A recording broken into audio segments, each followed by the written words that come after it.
This guy right here, staring into his eyes. His name's Jim, a leader of a church in the 1950s, 1960s. His church moved around the United States for a decade or two there, trying to get settled down. Eventually, found their home in San Francisco in, I believe, the early 1970s. But he was a pretty unsatisfied church leader, unsatisfied with life, kind of wanted more out of things. Lots of media scrutiny that kind of ticked him off. Lots of stifling from the government that made him angry. And so he convinced his followers to move to Guyana in the early 1970s. So this is a northeast country in South America, right? South America, northeast part of South America, Guyana. And by the late 1970s, he established a compound there called what? Jonestown. Yeah, this is Jim Jones. Jim Jones. And on the fateful day of November 18, 1978, he talked 900 of his followers into committing mass murder-suicide, 300 of which were little children. In the famous cyanide Kool-Aid story, right? And you might think, how can you be so gullible? How could you follow a guy who claims to be the Messiah? Side note, I think that these glasses are bifocals. These are very famous sunglasses you'd always wear, but I think they're bifocals, which the resurrected Jesus does not have bad eyesight, okay? That's like the first thing you got to know about the Messiah. But anyways, the world is full of bad shepherds, right? And Jim Jones might be the apex example of bad shepherds. If you think about it, here, let's think about other bad leaders, bad shepherds. Think about your spouse. Sorry, excuse the transition here from Jim Jones. It's not a silent call for help, but think about your spouse, right? There's a sense that when you're unmarried, you think that my spouse is going to complete me, right? They're going to lead me into a life of happily ever after. Once I'm finally not single anymore, life's going to be amazing. And those of us who are married, you realize that's not true. Don't amen that part, but you realize it's not true. Political leaders, they promise lots of things, but they fail as being shepherds. We put our trust in social media influencers, musicians, celebrities. Scroll through X and you're going to have example after example of just fallen leaders, people who have turned crazy, saying weird things, celebrities, whatever. Even ourselves. You might turn to yourself as the ultimate shepherd of your life. I'm going to do whatever I want to do. I will follow my heart and it's all of its desires because I'm never wrong on anything, right? And we are going to be continually let down because everyone falls short here. And yet the Bible is saying there is hope. There is hope for the person who feels alone and unled. There's hope for the person who wants to figure out who is a real leader. Who's a leader that can actually lead me in every aspect of life and never fail me? And that's where Jesus comes in and says, follow me, I am the good shepherd. I'm the good leader. I care about you. So we're in the middle of our I Am series here tonight. And we're looking at the I am statements of Jesus Christ. 7 times in the Gospel of John where Jesus takes the loftiest name in existence, I am. And you might be asking, what's the big deal here? Who cares that he calls himself I am? But this is the name of God. And every Jew at this time would know instantly, this guy is claiming deity 7 times over in this Gospel of John. In the Old Testament, God first identifies as the I am. With Moses in the burning bush, 1,500 years before Jesus Christ walks the earth. That's the first I am. Moses asks, what's your name? And he says, I am. That's it. Getting the point across that I have no beginning and no end. I am dependent on no one. I am fully self-sufficient. Whatever you guys lack, I am. Whatever the Israelites need, I am. Whatever Christians in the future need, I am. And so we see in the Old Testament, there's some names of God, right? I am is his name. In the Hebrew, it would be called Yahweh. And then when the Latin transliteration comes around, they call him Jehovah. You may have heard that before.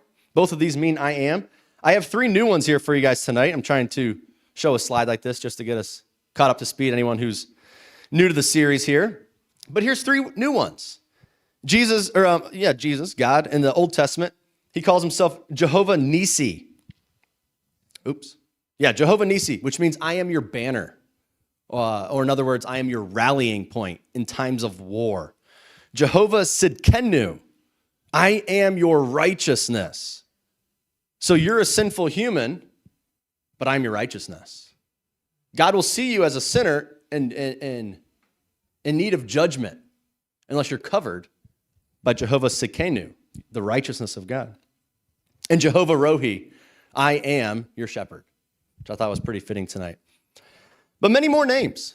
Jehovah this, Jehovah that. Many times in the Old Testament, God takes on these various names. And like I've said before, this is biblical authors falling over themselves, trying to get the point across that the great I am is just all-encompassing. Whatever you lack, God is. But no matter how we describe him, and no matter how many names we use, it isn't quite enough. We're never going to be able to capture the full deity of who Jesus Christ is. But the New Testament then continues where the Old Testament left off. And in John chapter 10, Jesus claims to be the good shepherd, right? John 10:11 here. I am the good shepherd. The good shepherd lays down his life for the sheep. So Jesus takes the name of God, I am, and he's going to connect it then with human needs. And this is the 4th time we're talking about it. So the first time, there's a human need of insatiable hunger. No matter what humans achieve and however much we succeed, we're never quite fully satisfied. And Jesus comes and says, I am the bread of life. We need guidance as humans. And Jesus comes along and says, I am the light of the world. These primal needs of hunger and darkness, Jesus meets. We say, I need security, both in this life and in security to know what's going to happen to me when I die. And Jesus says, I am the door. And now tonight, Jesus has a message to those of us who are feeling sick of failed leadership. Spiritual leadership, political leadership, maybe your own self, maybe people in your family, right? Everywhere you look, even good leaders are ultimately failed leaders, right? A human need there is to have someone to follow. And Jesus comes in tonight. I am the good shepherd. I am. I can meet this human need, and I will meet it better than anyone that's ever existed. Do you guys remember the horror thriller movie, The Sixth Sense? Yeah, it's a good movie. I see dead people, right? Yeah, I heard someone say that. If you started watching that movie for the first time, starting at the very end, and you saw that Bruce Willis was dead, you'd be like, yeah, spoiler. Hey, this came out like in 1999, okay? This is a whole different millennium that this thing came out. You guys have had your chance. So if you're watching the movie and you just tune in at the end and you see Bruce Willis is dead, you don't think anything about it, whatever, who cares? But if you are watching the whole entire thing, right, and you're following from the beginning, and then you realize Bruce Willis was dead the whole time, no, it's a shock, right? It's a bit of a twist, kind of punches you in the gut there when you're watching it. Same thing for this passage tonight. If this is one of your first Bible teachings you've ever been to, or you're a beginning student of the Bible, and you hear that Jesus is the good shepherd, you might think, so what? You're kind of coming in at the end of the story, so to speak. So what? What even is a shepherd? Why should I care? So it's cool, I guess. But this is epic, because if you have been following the Bible from the beginning, you've been watching the movie from the very beginning, right? The Bible is full of shepherds. Sheep are mentioned like 400 some times all throughout the Bible. You have Jacob, way back in the first book of the Bible, Genesis. Jacob, his name turns into Israel. This is the father of the Jewish people, the father of the country Israel, right? Jacob, a shepherd at the time, and yet a master manipulator. So as great as he is, and God chose him, right? A failed leader. Moses, a shepherd, later on, next book. Moses is a shepherd, and he tries to lead, and he does well. He's a shepherd for multiple decades, and he leads well. But yet he fails, and he's not even allowed in the promised land. Fast forward a bit, and you have King David, who before he's king, he's a shepherd boy. He's a shepherd before he iconically defeats Goliath, right? And yet he goes on, as great of a king as he is, a man after God's own heart, he still was not. He was great until he wasn't, until he had grave sin in his life. Fast forward to Ezekiel chapter 34, where a whole entire chapter is devoted to God just vehemently rebuking the leaders of Israel for all of their various sins in great detail. So time after time again, Israel has been led by horrible shepherds. When will they be rescued? So if you've been watching the movie since the beginning, that's the question at hand. When will we ever be rescued? Abraham and Jacob and David, Moses, not quite enough ever. Who could possibly be better than King David, though? Enter Jesus Christ. He's teaching many things throughout his time on earth, but one of the things he's talking about tonight, I am the good shepherd. This is the twist in the movie, right? Like, this is the one we've been waiting for this whole time. Someone who's good. Not just a normal shepherd, but a good shepherd. So not only is he claiming deity, excuse me, not only is he claiming deity by taking the name of God, I am, but he's saying, I am the shepherd that you guys have been yearning for 2,000 years since Jacob, 1,500 years since Moses, all this time. Finally, I'm here. So let's dive into this fourth I am statement then from Jesus in the book of John. John 10, verse 11, I am, here it is, the good shepherd. The good shepherd lays down his life for the sheep. The hired hand is not the shepherd and does not own the sheep. So when he sees the wolf coming, he doesn't protect, doesn't care. He abandons the sheep and runs away. Then the wolf attacks the flock and scatters it. The man runs away because he is a hired hand and cares nothing for the sheep. Here it is again. I am the good shepherd. I know my sheep and my sheep know me. Just as the Father knows me and I know the Father. And here's the second time, he's going to say it 5 times in this passage. I lay down my life for the sheep. I have other sheep that are not of this pen. I must bring them also. They too will listen to my voice, and there shall be one flock with one shepherd. The reason my Father loves me is, once again, I lay down my life, only to take it up again. No one takes it from me, but I lay it down on my own accord. I have authority to lay it down and authority to take it up again. This command I received from my Father. This is the good shepherd, a man, Jesus Christ, worthy to be followed. Now, I mentioned Ezekiel chapter 34, where God severely rebukes, like go and read it sometime, very severe, rebuke for paragraph after paragraph of Israel's political and religious leaders. A dozen or so times he rebukes them in that chapter. And every rebuke is centered around the sheep.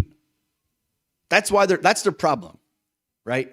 It's that you don't protect the sheep. You don't love the sheep. You don't sacrifice for the sheep. You have completely abandoned the sheep, and you're completely a bad shepherd. You're a selfish shepherd. But Jesus Christ is the good shepherd.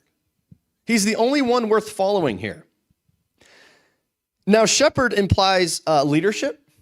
It implies authority, both of words that we kind of recoil from in 2025 times. We don't like these things. We don't like anyone having leadership or authority positions over us because we think a lot about the negative aspects that those words bring. But Jesus is the good shepherd. So in other words, like stick with me tonight as we go through this passage. What if there's someone that could lead you in a good way? What if there's someone that could have authority in your life in a good way? More than that, a perfect way. A fully loving, a fully protective, fully caring way. We would not be adverse to leadership or authority at all. We actually yearn for that. We want a shepherd to be like that in our lives. So I want to break this passage into 3 parts here. The protective shepherd, Jesus Christ is the loving shepherd, and then he's the sacrificial shepherd. So let's go over this verse 11 here. Again, Jesus is depicted here as the protective shepherd, unlike Ezekiel chapter 34. I am the good shepherd. The good shepherd lays down his life for the sheep. The hired hand, on the other hand, not protective. He is not even the shepherd. He doesn't care about the sheep. So when he sees the wolf coming, he abandons the sheep and runs away. The wolf attacks the flock and scatters it. The man runs away because he is a hired hand and cares nothing for the sheep. So we talked a bit about sheep last week, where Jesus says, I am the door. He says, my followers are like sheep. They know my voice. We're in a sheep pen, right? And so we talked about that. But now Jesus is not the door. He is the shepherd. But in this illustration, we are still the sheep. So just as a quick refresher, this is a very endearing term that Jesus calls us sheep. It's cute and cuddly, but it's not a full-on compliment, right?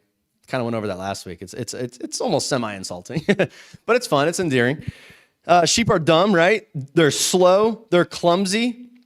Sheep in the wild without a shepherd go by the name dinner, right? They're just wolf dinner. That's what they are. They have nothing else going for them. They're not ferocious fighters, right? If we hear about wild animals being on the loose out here, we're going to close all the doors and lock them immediately. And then if I tell you that they're a bunch of sheep, you're like, oh, let's go out and pet them. Because they don't attack. They're defenseless. But hear this part too, and I left this out from last week, but I think it's more important for tonight, is that this metaphor of us being sheep, it also implies that we're extremely valuable to God. Really the most valuable.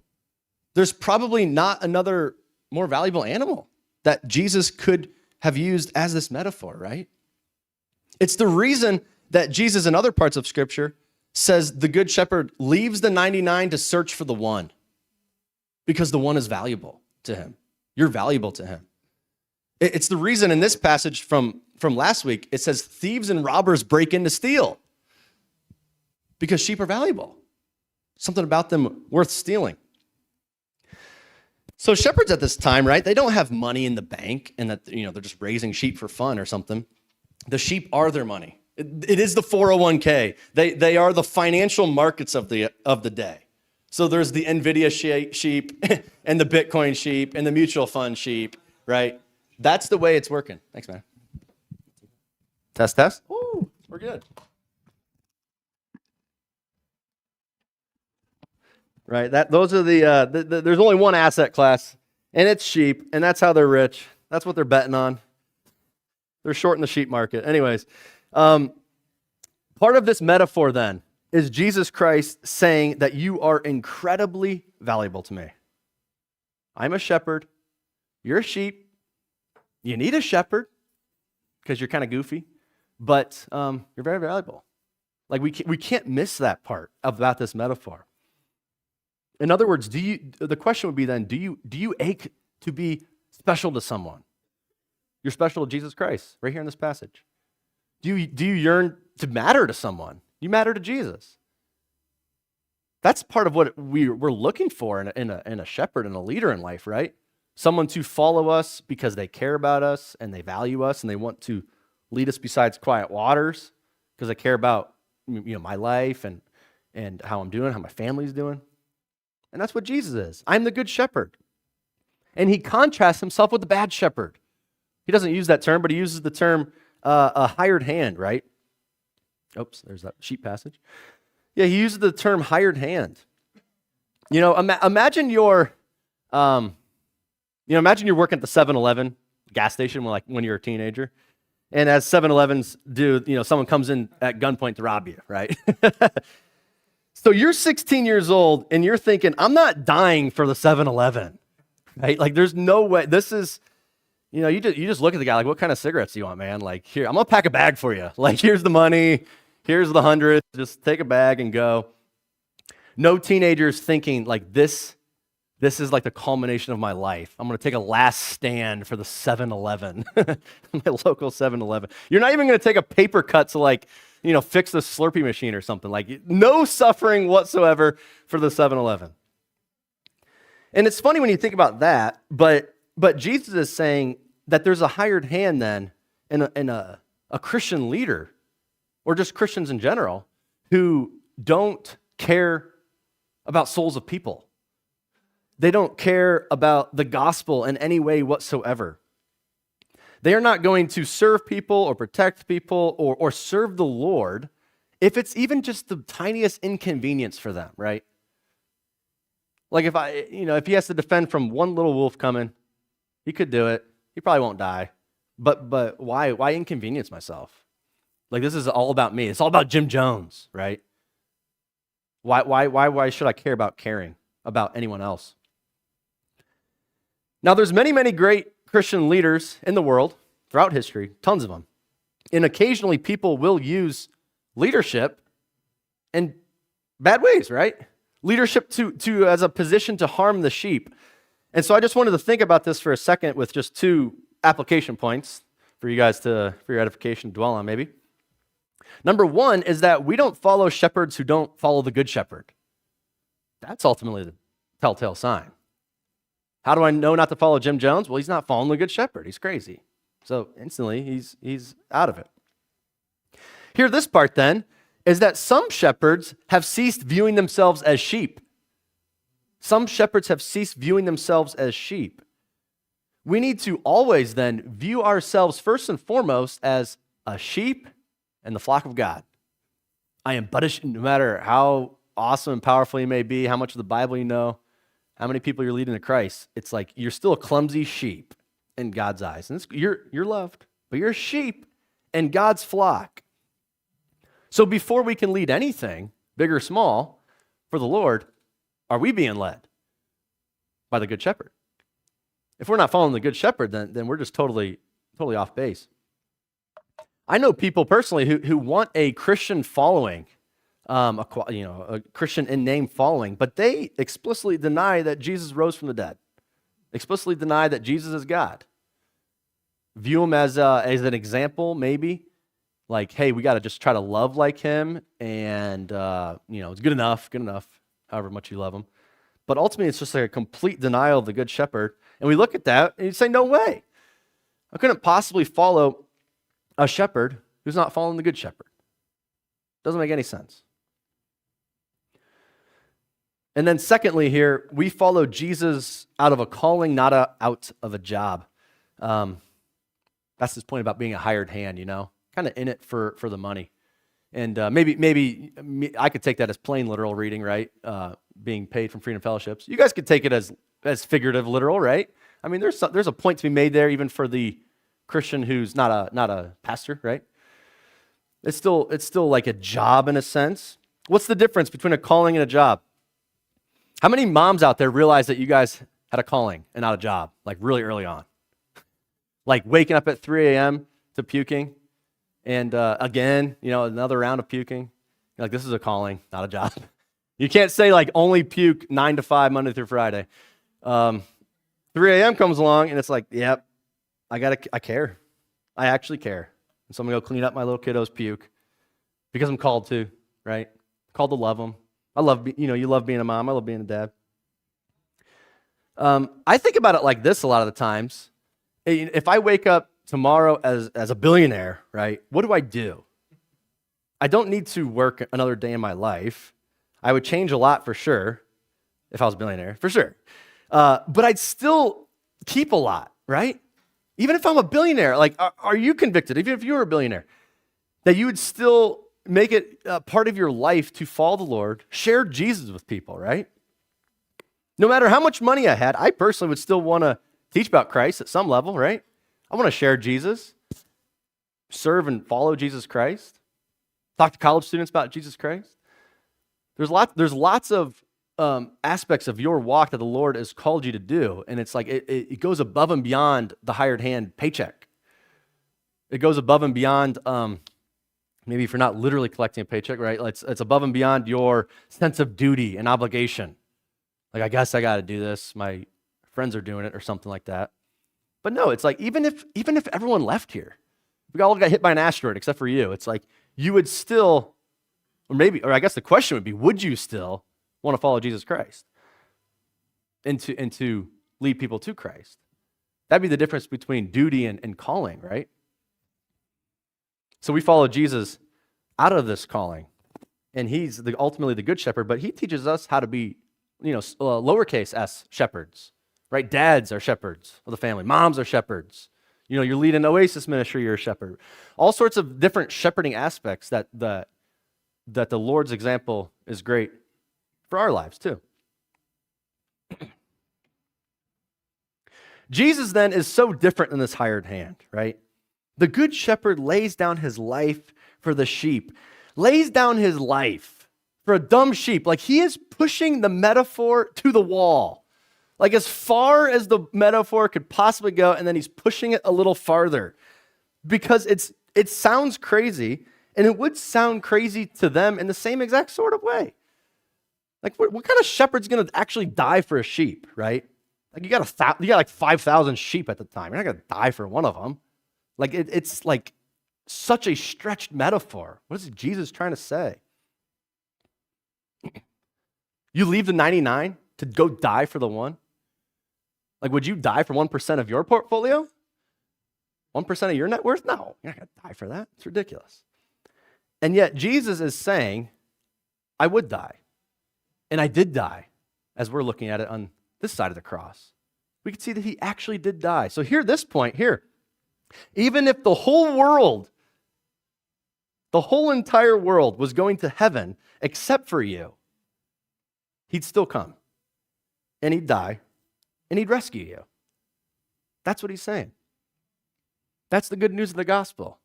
When he says, I'll leave the 99 for the one. The 99 could all be good, and yet you are bad, and you're doomed on the side of a cliff.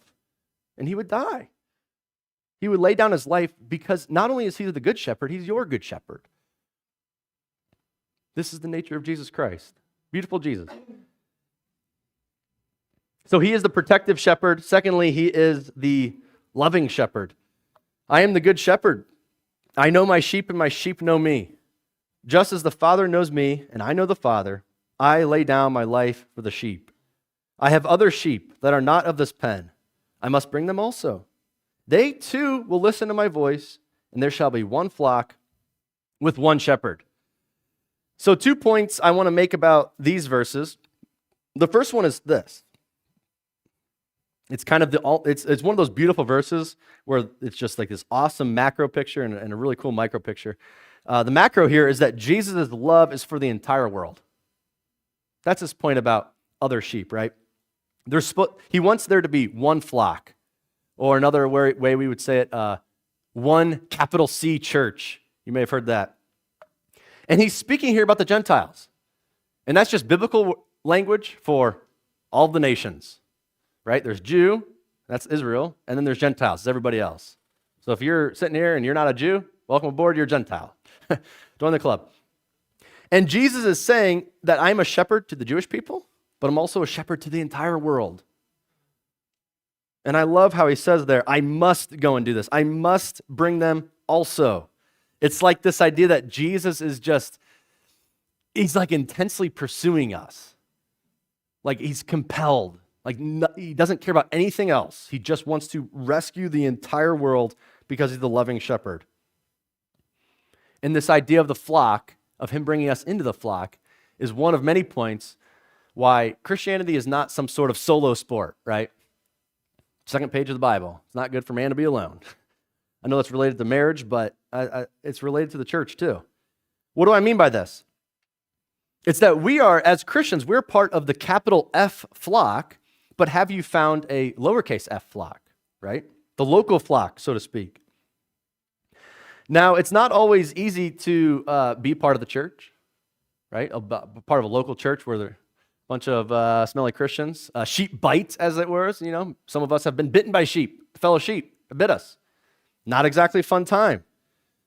Ajith Fernando, I was listening to him this week talk about this, and he was saying that the church is like Noah's Ark. You wouldn't stand the smell of it if not for the judgment that is on the outside. It's like there's just some stinky church Christians sometimes that come our way. Maybe we're one of them at times, even though it's hard to admit.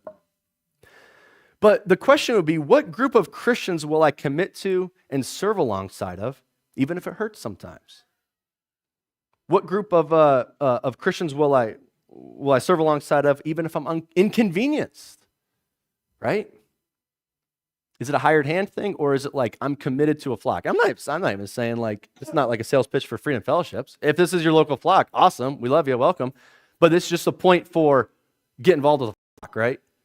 Christianity is not this solo sport. And part of that is like that commitment to the local flock. And the commitment is like, inconvenient at times. Especially when sheep are biting me. I just want to punch a sheep. It's like a little inconvenient.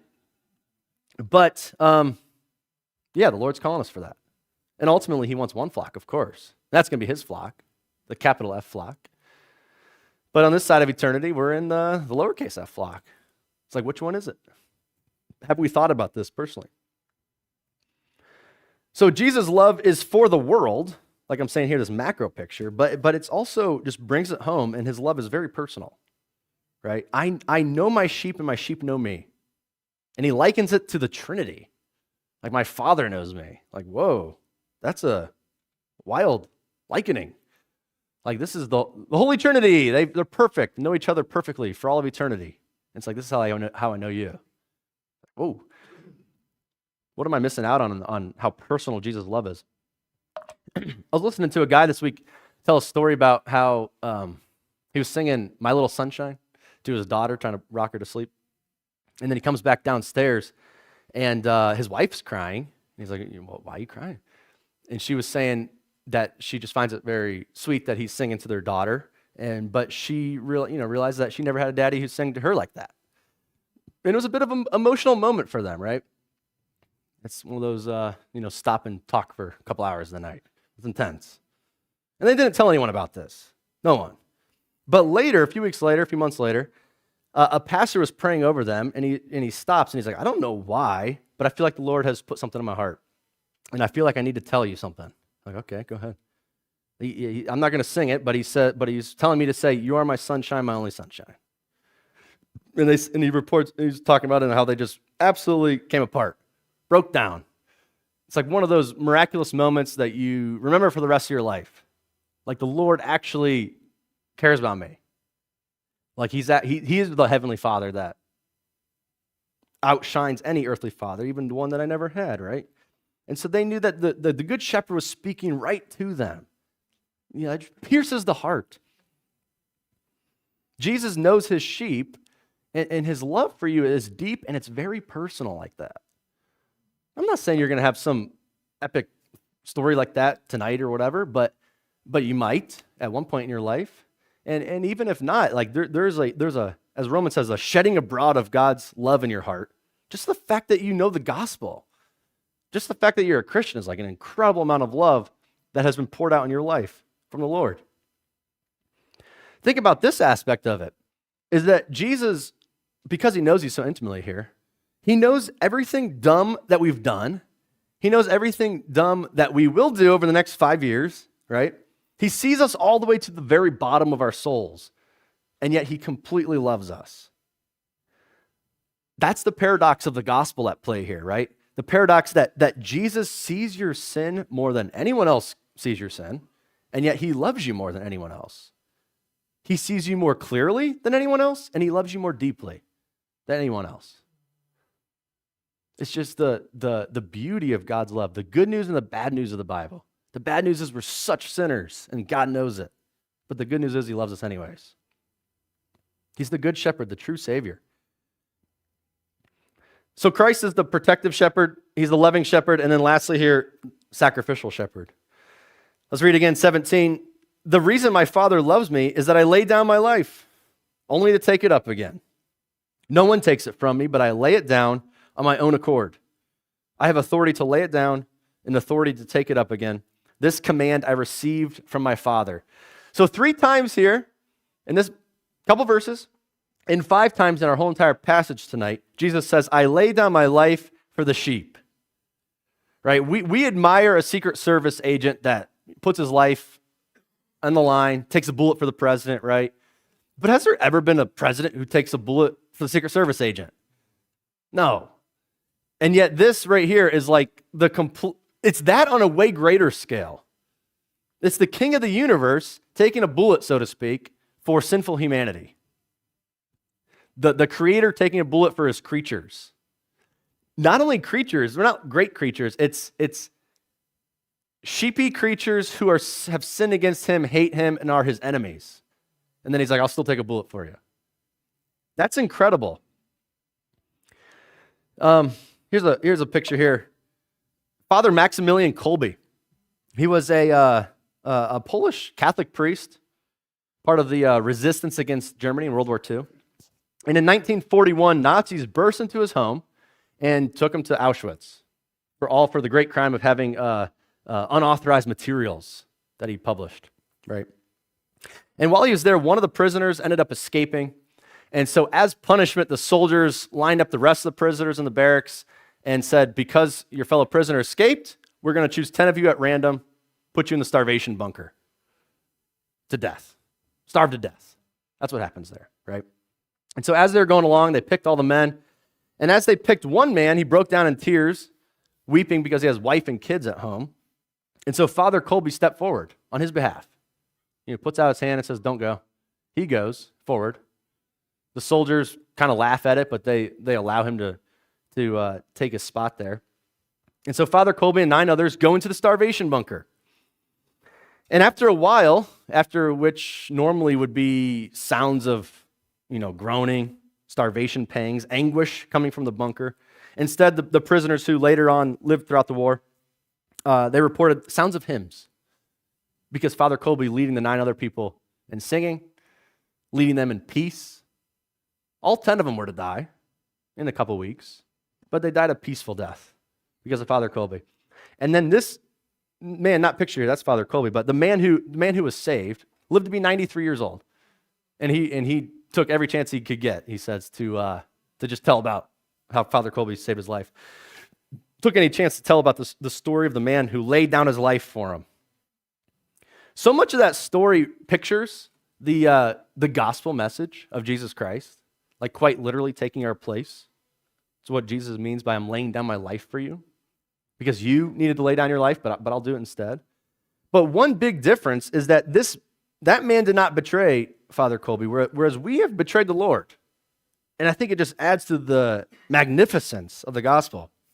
Romans 5:8, but God demonstrates his own love for us in this: while we are still sinners, Christ died for us. Paul goes on a couple verses, while we were enemies, God reconciled himself to us. We weren't just a fellow prisoner. We weren't just a nice guy in Auschwitz with him. It was, we actively rebelled against them. We hated them, sinned against them. We were his enemy. It doesn't get any worse than that. And yet Jesus still dies for us. When the wolf arrives, the good shepherd becomes a sheep. That's the beautiful picture here too, is that Jesus is both the good shepherd and the lamb, both the good shepherd and the sheep. And he lays down his life as the Lamb of God, the sacrificial lamb for you and me. He is saying in this passage, as he's teaching, I would rather die myself than to see you guys perish. That's so sweet. That's the God that we worship. And not only that, that's not the end of the story, right? He takes up his life again. He says it twice. Just awesome prediction, right? Before he dies, he's like, I'm letting you guys know. 5 times over, I'm going to die. 2 times over, I'm going to rise again. Can't forget this. And so Jesus dies the death that we deserve, but he was raised from the dead. And he's demonstrating that he has the power to defeat death. And so what he's saying then is that I am your good shepherd. I am better than any shepherd you're going to have in life to lead you in all various aspects of life. But most importantly, the biggest thing I'm going to ever lead you in victoriously, nonetheless, is going to be through death. Even though you walk through the valley of the shadow of death, fear no evil, I am with you. How's that psalm start off? The Lord is my shepherd, right? No doubt Jesus calling back on this. No one else, no other religious leader, no other political leader can lead us through death into eternal life? No way. Jesus Christ can. And he offers to be your good shepherd tonight. Even if you've wandered from the flock, he still offers to be your good shepherd. Tonight is the night that you can come back to him. He laid down his life to forgive you, to love you, to walk with you. Or as we talked about tonight, he wants to protect you and love you and sacrifice for you. And ultimately, he wants to spend eternity with you because he has the authority to raise himself from the dead, demonstrating he has the authority to raise you from the dead if you trust in him, if you seek him for forgiveness. That's the Lord. That's Jesus Christ. That's the God we worship. So you can pray to him right now in your own heart if you want and ask him to be your good shepherd. You'll have your life changed. That's John chapter 10. That's the good shepherd.